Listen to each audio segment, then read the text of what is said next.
أعوذ بالله من الشيطان الرجيم بسم الله الرحمن الرحيم الحمد لله رب العالمين والصلاة والسلام على سيدنا محمد وعلى آله وصحبه أجمعين. Quick show of hands here. Who's under 16? If you're under 16, raise your hands. That's like 5, 6. Who's under 18? A few more. Under 50? Actually, quite a lot of people here now. People are shy. Okay, fine, okay. So, for those of us who are still at school, I want you to think of your best friend at school.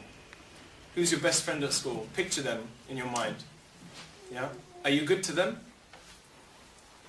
Would you like to think that they would say, he is also my best friend? You tell me. What's your best friend? What's his name? Rahab.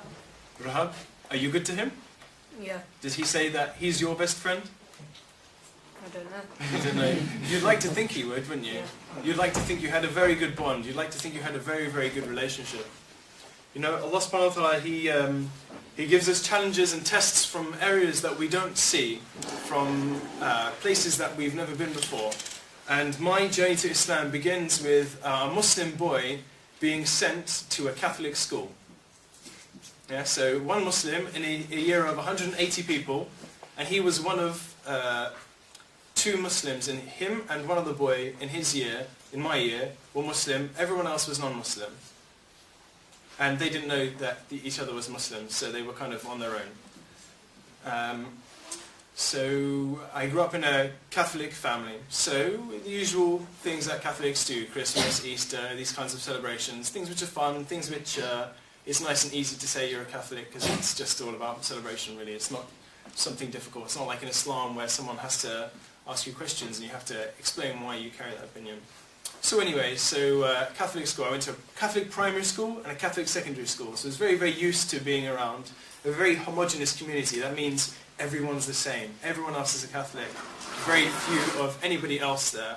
Very few Hindus, very few Muslims. Never really had to interact with them. And I got to the age of about 15, and this boy, he joined my school. And initially, I wasn't very nice to him. I didn't have anything, I didn't like him. The teacher said, here's the new boy, you have to show him around. I think I said something like, show yourself around or something. I wasn't nice to him at all. I had very bad manners towards him. Mostly because I had my own friends. I didn't need more friends. I thought I saw him as a bit of a burden. But actually, this young boy, he made a very big impression on me. A very, very big impression. And for similar reasons that Rasulullah sallallahu alaihi wasallam made an impression on other people. He had very good manners. And not just that he would be your friend one minute and then gossip about you another. Genuinely, he had good manners. He was good at sport. He was respectful towards people. He didn't use bad language. He didn't swear. He was good to his parents. He had some qualities that I really quite liked, actually. I felt I could trust him. If I told him something secret, he wouldn't tell anyone else. So I didn't know anything about his Islam, but I knew about his qualities. I knew about things that we know now. I know now from Islam, but then I just thought he was a good guy. He was he was safe to be around him. He was the kind of guy who always had the newest phone, but he wouldn't brag about it. He would just say, it's just a phone, no big deal.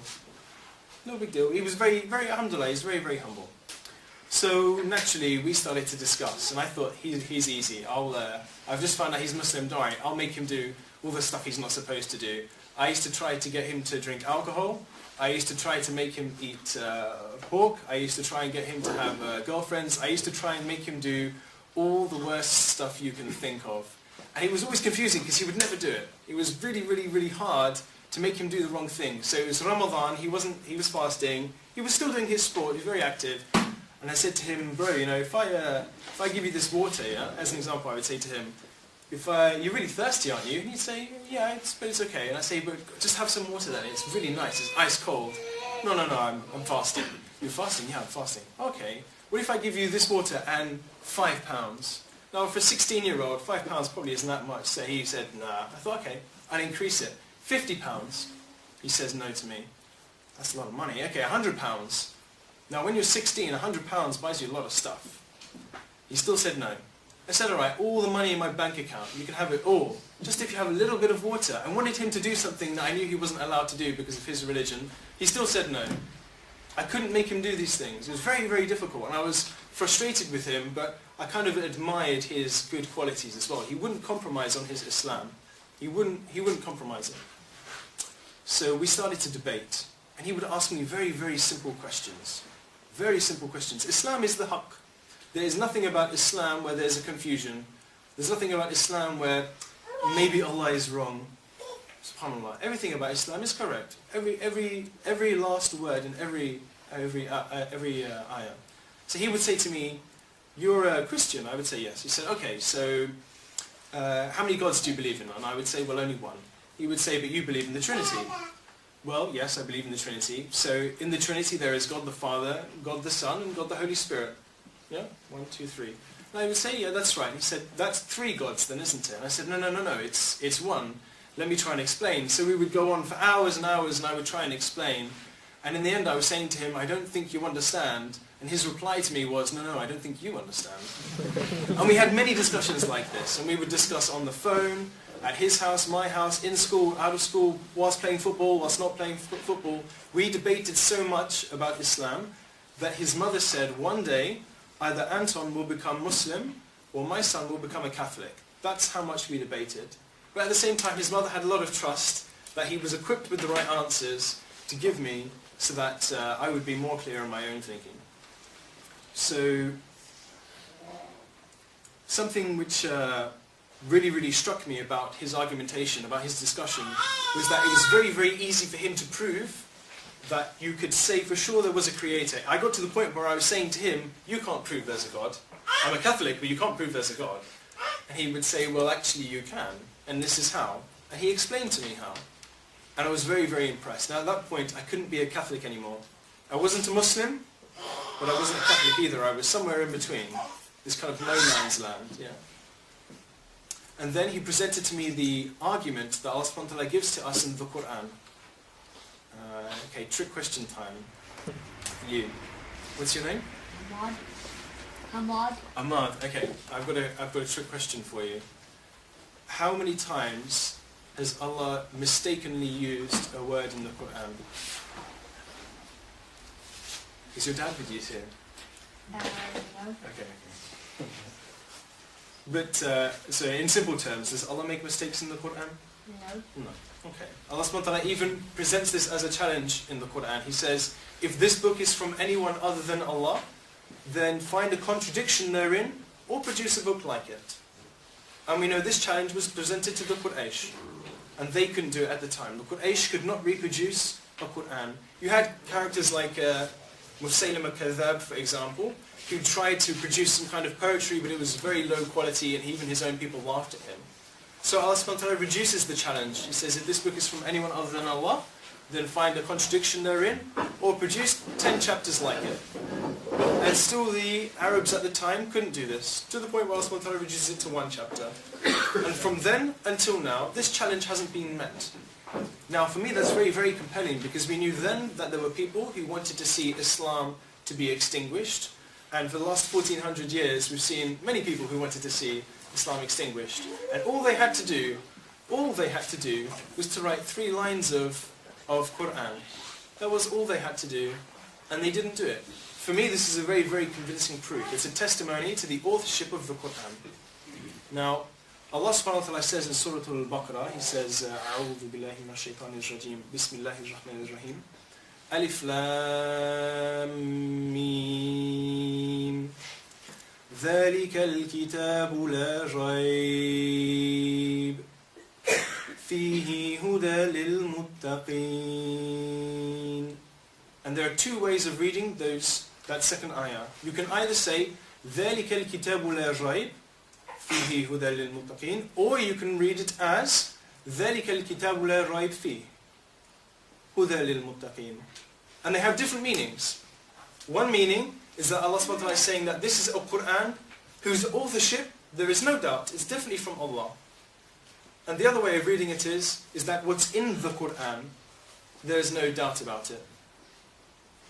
Meaning, so we can say from this ayah, that the authorship, that who wrote this Quran is certain, and what is in there is certain too.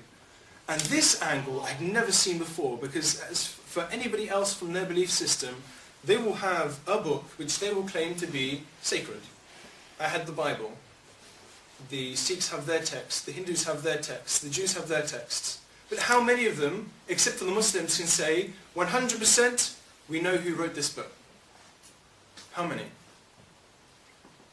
It's actually none, isn't it, except for the Muslims. Only the Muslims can say for sure, we know who wrote this book. We know this book is the speech of Allah. And for me this was very, very convincing, because before I wanted to be a Catholic because it felt right. But now I was seeing this argument that to be a Muslim means you have evidence for what you say. Real evidence, not just, it makes me feel nice, my parents are this religion, I really like Christmas, I like the presents. No, for real reasons. Now,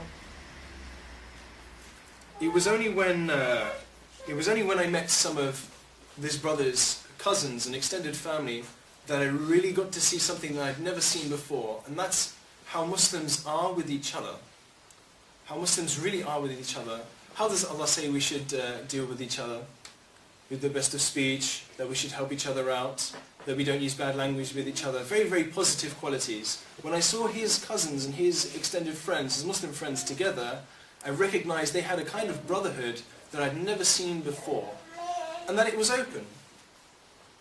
Is there anyone on this planet that you hate so much that you don't want them to become Muslim? There's some people you really hate, right? There's some people you really hate, but you still want them to become Muslim. Of course. Well, why? Because Islam is the only thing that's going to get them to Jannah. Aside from the mercy of Allah subhanahu wa ta'ala, they need to be Muslim, whether they realize it or not. They need to be Muslim. They need to be Muslim. So then, now we're asking the question, so really, what was the final thing that tipped me over the edge to make me Muslim? And the thing that really made me realize I had to be a Muslim was knowing that the Quran was the speech of Allah. Knowing for a fact. If you know for a fact the Quran is from Allah, you can't be anything else except for Muslim. You can't be anything else except for Muslim. And Allah doesn't make this a challenge where you have to have blind faith, where you just have to hope and pray and maybe. No, it's easy to believe because Allah gives you evidence. How many times have we seen those videos of people like Ahmed, Zakir Naik, these characters who bring us many of the ayats showing how there are scientific miracles in the Quran. All the time we hear about this. The one that got me, the one that pushed me over the edge, was how Allah subhanahu wa ta'ala, He describes the mountains as the pins or the pegs which hold down the earth. Now some of the other things maybe you could say were scientific miracles or not. So for example, Allah subhanahu wa ta'ala describing how the earth is on a fixed, how the sun is on a fixed path in space. Yeah? It's called the solar apex. Maybe if you were a good astronomer, you could have worked it out. But knowing that mountains go down as well as up is not something you could have known without sophisticated electronic equipment. Not at all. So when I heard that Allah subhanahu wa ta'ala had given this information in the Quran, I was amazed. I was amazed because for the Arabs at the time, that wasn't miraculous evidence. For the Arabs at the time, they had no way of verifying that, yeah? They would have said, well, that's an interesting way of describing the mountains. We thought maybe they held up the sky, but you're saying the opposite. They had no way to test that. Today, Allah subhanahu wa ta'ala in His wisdom has made it such that that piece of information in the Quran, you could only prove with modern science and modern technology. That's pretty amazing, isn't it? Allah subhanahu wa ta'ala is not saying this is guidance and a miraculous knowledge for those people then, and if you weren't around then you kind of missed the boat. This is a book which is still revealing knowledge to us even till today. So for me, it was being able to prove that the Quran was from Allah which made me change. And why? Because if you recognize that the Quran is from Allah, you know you have to be a Muslim, because Allah subhanahu wa ta'ala says to be a Muslim. And you know you have to give da'wah too. I was reading this one ayah from Surah Al-Fussilat, verse 33. It's Allah subhanahu wa ta'ala is a very everyone's got homework today, by the way. Everybody's homework today, when they go home, is to read Surah Al-Fussilat, and particularly this one verse. Except for those who are too young to read, but who want to talk. So Allah subhanahu wa ta'ala says, وَمَنْ أَحْسَنُ قَوْلًا مِمَّنْ دَعَا إِلَى اللَّهِ وَعَمِلَ صَالِحًا وَقَالَ إِنَّنِي مِنَ الْمُسْلِمِينَ. So in English, Allah is saying, who is better in speech than the one who calls to Allah and does righteous deeds and says, I am from the Muslims. So how many times do we hear in Tarawih? We hear the Imam reading, إِنَّ الَّذِينَ آمَنُوا وَعَمِلُوا الصَّالِحَاتِ لَهُمْ جَنَّاتٌ تَجْرِي مِنْ تَحْتِهَا الْأَنْهَارُ. Or many other ways of saying that these people, those who believe and do good deeds, that Jannah is for them, or that they're doing the right thing. Allah is pleased with them. Yeah. In this ayah, Allah subhanahu wa ta'ala is saying, who is better in speech than one who calls to Allah and does righteous deeds? Picture this in your mind. How can you call to Allah whilst doing unrighteous deeds? It's tricky, isn't it? So for example, if you were drinking a beer and saying, there's definitely a God and God's prohibited alcohol, you'd look like a bit of a hypocrite, right? You'd struggle to explain this. Or if you were smoking a joint or any of these kind of things, you'd struggle to explain these things, yeah? But the very, very interesting part about this ayah is the last one, where Allah subhanahu wa ta'ala says, إِنَّنِي مِنَ الْمُسْلِمِينَ. Allah subhanahu wa ta'ala doesn't pick words to put in the Qur'an by mistake or by chance or by accident. They're all picked very particularly.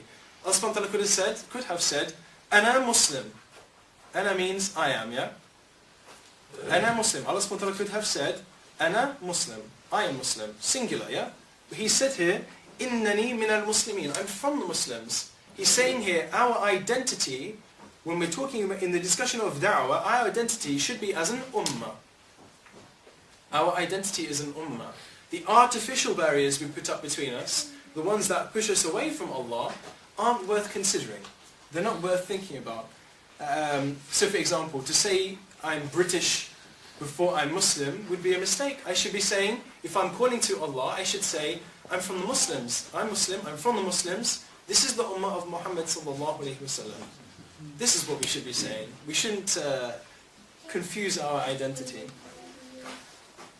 So if I were to say there were a few things I would want anyone to remember from this talk, it would be that one, that to believe in Islam and to be certain about it is something that Allah has made very easy.